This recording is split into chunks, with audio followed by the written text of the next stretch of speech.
Now, to really understand just how impressive it was that the San Jose Sharks beat the Edmonton Oilers last night, you have to go back all the way to November 2nd when Mackenzie Blackwood came in for Capo Kakinen, who just happens to have the best name ever, after Kakinen gave up 6 goals and 19 shots.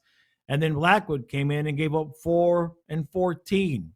Then he got to start 2 days later against the Penguins and promptly gave up 6 goals and 18 shots before he was pulled for prospect Magnus Krona, who then gave up 4 goals of his own on 17 shots.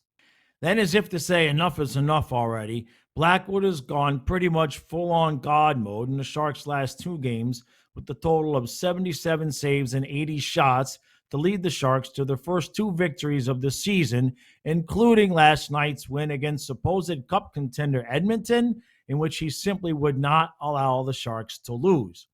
Now, Blackwood has had these types of runs before. You go back in his first 2 seasons with the Devils, and he sported some really good numbers for a 21, 22-year-old goalie, and he was looking like he would be a future stud.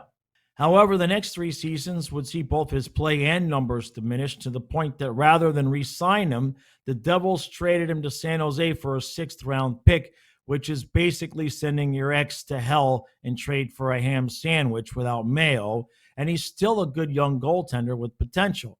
San Jose then signed him for 2 years with a relatively low cap hit, making it a possible good to great deal should he return to form, while also leaving open the possibility that if a team in need of a goalie could eventually trade for Blackwood if he continues to look better.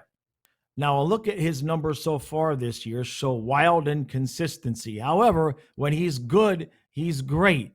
But when he's bad, we are talking about sub 800 numbers in terms of save percentage. So, like I said, we've seen this before from him. In his 22 games with New Jersey last year, he gave up 3 goals only twice. The rest of the time being either bad games giving up 4 or more, or great games giving up 2 or less. So I can see why New Jersey was ready to move on. If Blackwood could ever put it together for any length of time, he has the potential and size at 6'4", 225 to be an excellent goaltender on a winning team. But for now, it's just fun to see him and the Sharks rebound after 2 straight games of giving up 10 goals. Let me know what you guys think. If he strings together another 20 or something like that top-notch games, do you move him for assets to a contender? Maybe Edmonton comes calling, or do you keep him in the hopes that he can be part of a much better Sharks team maybe 3 or 4 years in the future?